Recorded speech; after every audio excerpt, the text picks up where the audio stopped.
મારું નામ યોગેશ બાલવાણી. આજે રોજ મારે બપોરે 3 વાગે મારા બનેવીનો ફોન આવ્યો, બરાબર, કે અત્યારે તો અહીંયા આવ, સિસ્ટરનો ભાઈ ફોન લાગતો નથી.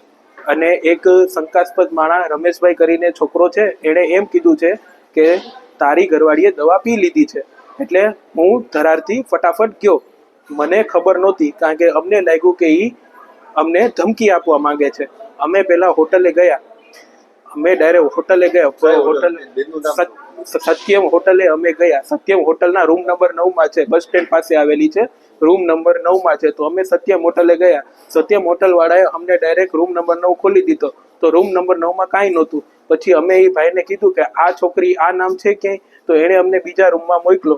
બીજા રૂમમાં અમે ગયા તો એ ભાઈએ કીધું કે છોકરો વયો ગયો છે, છોકરી અંદર બેઠી છે, અમને કાંઈ ખબર નથી. એને રૂમનો દરવાજો બંધ હતો.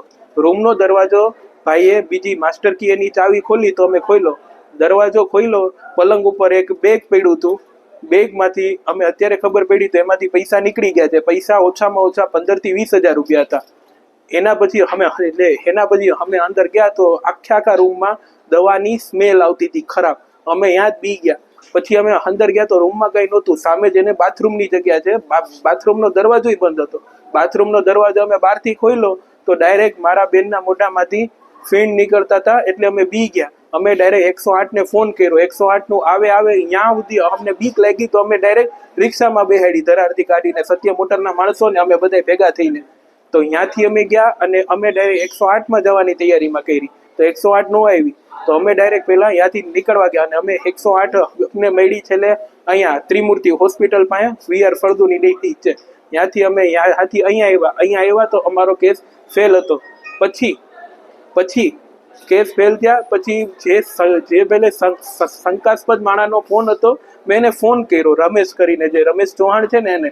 તો રમેશ ચૌહાણે મને કીધું કે હવે કે હું દવા પી જાઉં છું, તમારે જે કરવું એ કરો. બેનનું નામ છે નિશા અશ્વિન પંચોલી, જુનાગઢ નોબલ સ્કૂલની પાસે, ગ્રીન પાર્ક સોસાયટી.